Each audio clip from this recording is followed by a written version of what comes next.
Salmo Kapitulo 97. Ang Diyos maoy labing gamahanang hari. Naghari ang Ginoo, busa paglipay kalibutan, pagmaya kamong tanang kapuluan sa kadagatan. Kilibutan siya sa panganon ug angitngit, nagsukad ang iyang gingharian sa katarong ug hustisya.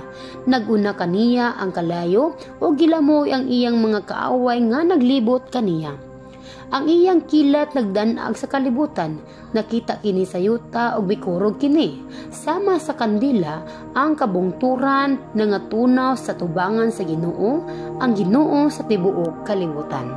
Gisangyaw sa mga langit ang iyang pagkamatarong ug nakita sa tanang katawhan ang iyang himaya.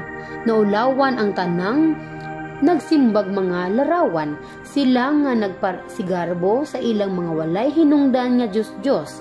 Naghapa sa tubangan sa Ginoo ang tanang mga Diyos-Diyos.